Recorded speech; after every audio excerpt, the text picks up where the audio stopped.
Sabi ko, it makes no sense for us to give billions of pesos to a Chinese contractor, state-owned, who will bring the profits back to China, and that profit, because it's state-owned, will go back to fund their different activities in the West Philippine Sea. Parang niluluto natin ang ating sarili sa sariling mantika. Ika nga. I mean, I think we all have to stand up for what's happening in the West Philippine Sea. Sec, allow me to finish as well. We have to also stand up for our troops in the West Philippine Sea. We should not be allowed. They should not be allowed to be bullied. I think we all agree to that. Yes. So, again, babalik ko yung statement na bakit natin gigisayin ang ating sarili sa ating sariling mantika. Masyado tayong bilib sa China. I mean, we can always get South Korean contractors. We can always get Japanese contractors. And Secretary, kausap ko si Secretary Bautista. Ang sabi niya sa akin, ang palpak lahat ng Chinese contracts. Hindi natuloy. North, South Rail. They abandoned it. All these contracts that were made in the previous administration were abandoned. Correct? You're nodding your head yes to that because the track record shows palpak ang mga projects ng China dito sa ating bansa. They were supposed to do the Clark. What happened to them? Gone with the wind. They were supposed to do the rail on the way to Bicol. Gone with the wind. They were supposed to do the Mindanao Rail. Ang ganda-ganda. Gone with the wind. It's now in the West Philippine Sea. We have several Chinese nationals in this country, to be honest with you. When I go jogging at night, I see several young men from mainland China with short hair jogging around my village. I'm worried that we might, wala si Senator Bato dito, pero I'm worried, baka pinasukan na tayo. But we should also look into free trade agreement with the United States. I think now the position that we're taking and the members of Congress that we have spoken to, I have spoken to several congressmen, both sides from the Democrats and from the Republicans, that they're open to having free trade agreements for certain countries, only with strategic allies. Kasi right now, we're pushing for the GSP Plus with the United States.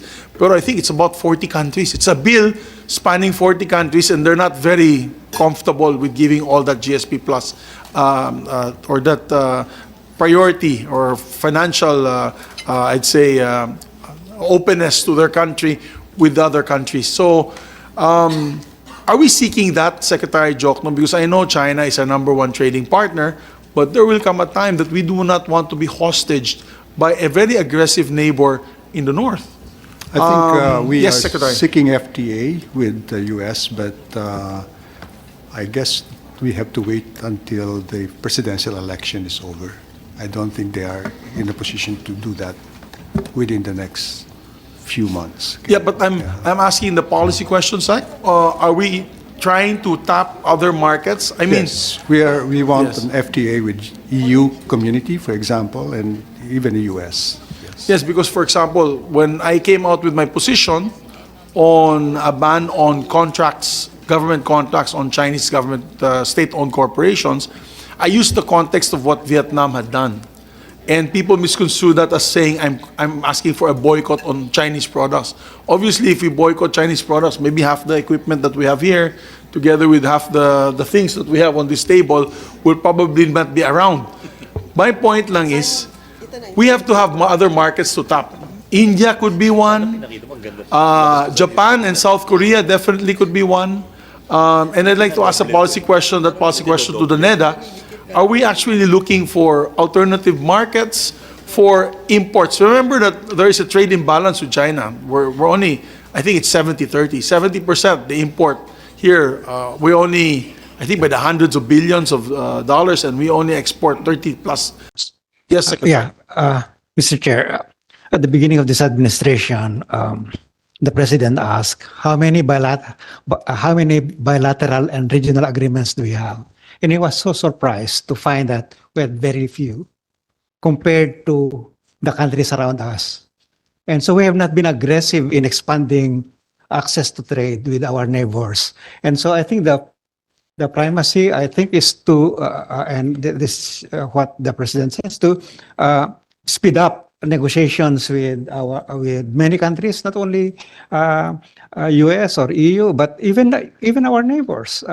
Because there is so much limitation with the ASEAN, but if you can have these free trade agreements with many other countries, it is what Vietnam has been aggressively doing. That's why they are now the center of the world for investment, because they are very aggressive in opening up their places for investment, their country for.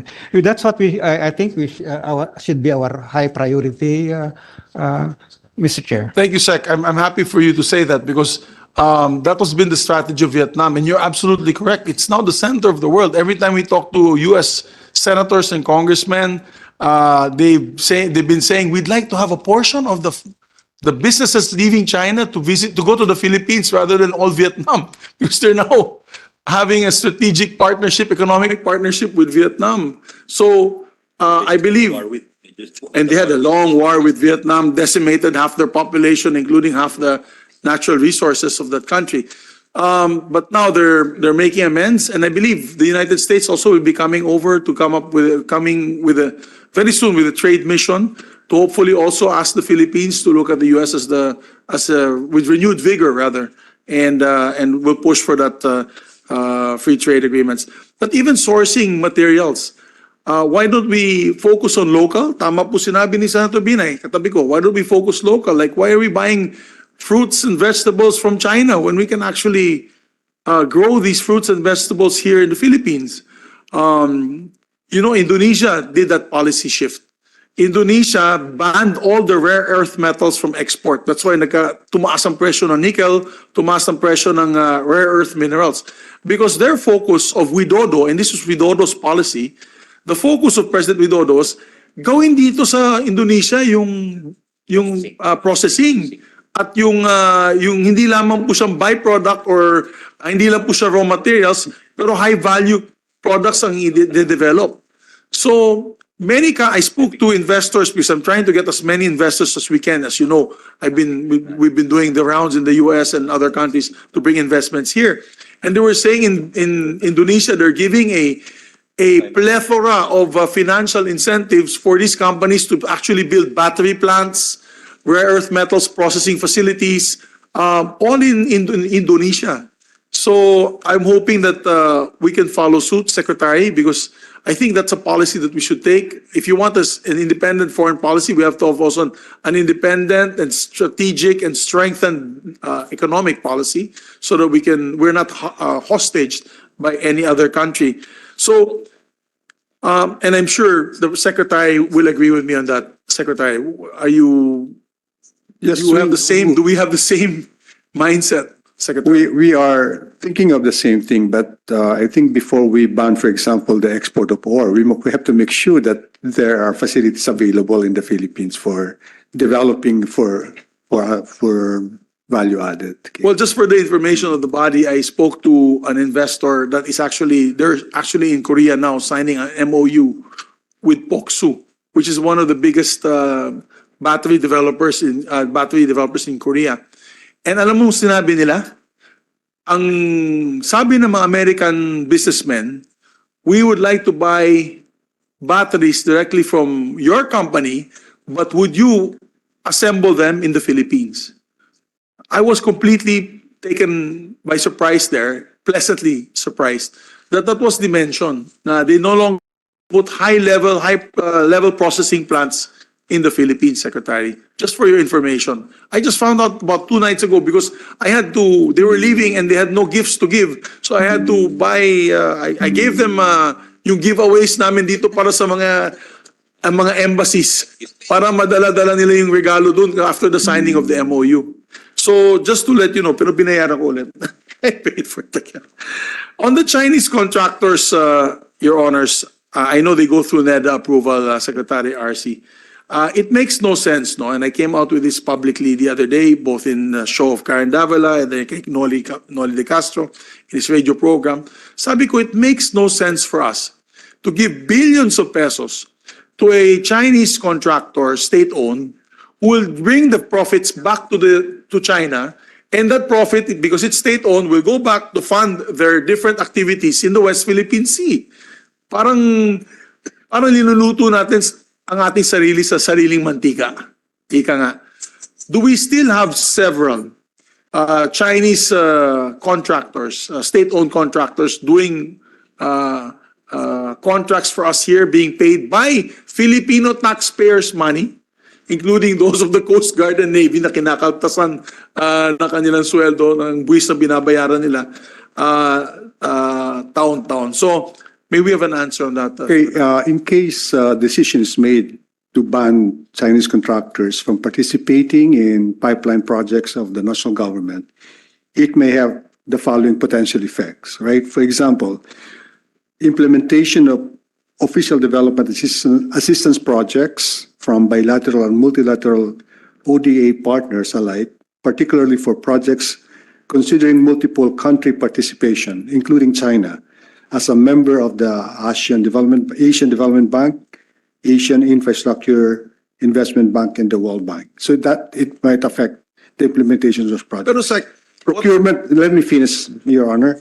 Procurement of locally funded projects and even PPP implementation if the main contractors, suppliers, or subcontractors will be Chinese firms or Chinese nationals.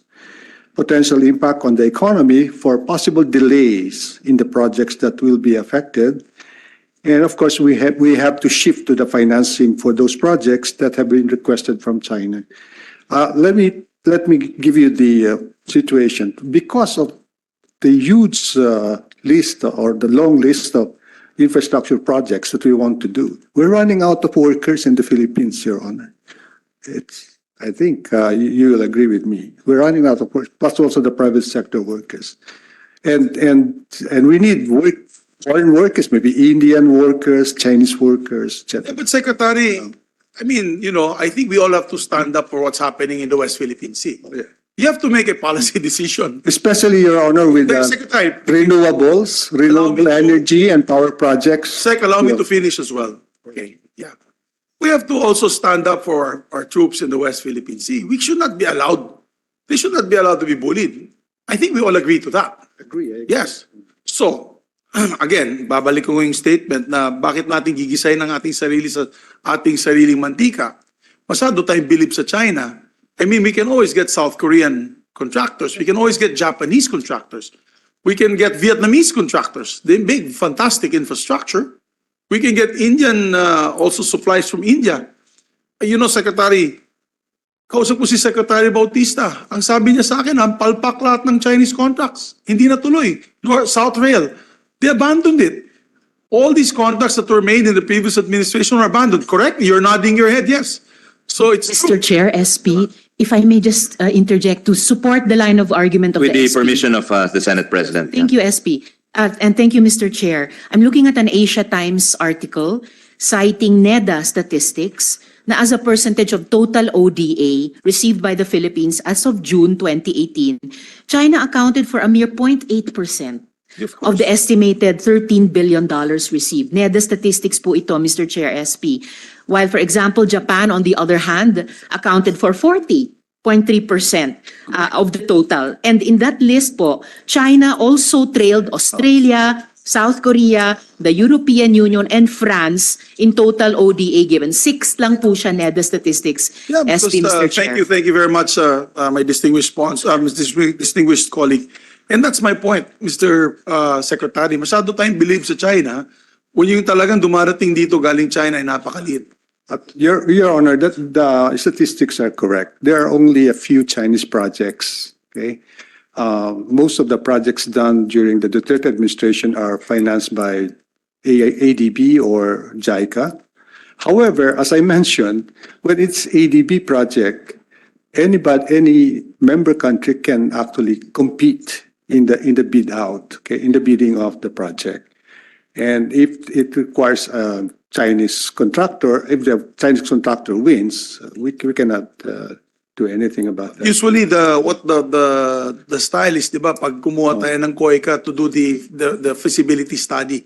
Yeah. Diba? Kung ano po, yung COICA, Korean government 'yun. Yes, correct. yes. JICA, I hope that the bridge that you will develop to Cavite and Bataan will be from a reputable countries such as Japan or South Could be Korea. a Japanese firm, but the workers do not have to be Japanese kasi wala na hong workers from Japan eh. Wala na rin mga South Korean na... I absolutely agree. So, kaya hindi ho natin kontrolado yung who's going to do the project. I don't disagree with you on the workers, and that's my next issue. Actually, that's my last policy statement on the workers. I have no problem on your point, but we have other options. We're not saying we don't have to make it, it can be a policy shift when it comes to that because the track record shows palpak ang mga projects ng China dito sa ating bansa. They were supposed to do the Clark What happened to them? Gone with the wind. They were supposed to do the rail on the way to Bicol. Gone with the wind. They were supposed to do the Mindanao Rail. Ang ganda-ganda. Gone with the wind. It's now in the West Philippine Sea. So, my point is, let us deal with, I think, reputable and reliable, friendly partners with like-minded ideals. And I think that would be a better option for our country. Kasi kung hindi nakataya palagi tayo, kung let's say nagkagulo na sa West Philippine Sea, Secretary. You know, we have several Chinese nationals in this country, to be honest with you. When I go jogging at night, I see several young men from mainland China with short hair jogging around my village. You know, I'm worried that we might, wala si Senator Bato dito, pero I'm worried baka pinasukan na tayo dito sa Pilipinas. Na yun sa Ross Boulevard, nandyan na sila. They're what you call at your doorstep. There was a movie, Lions at the Gate.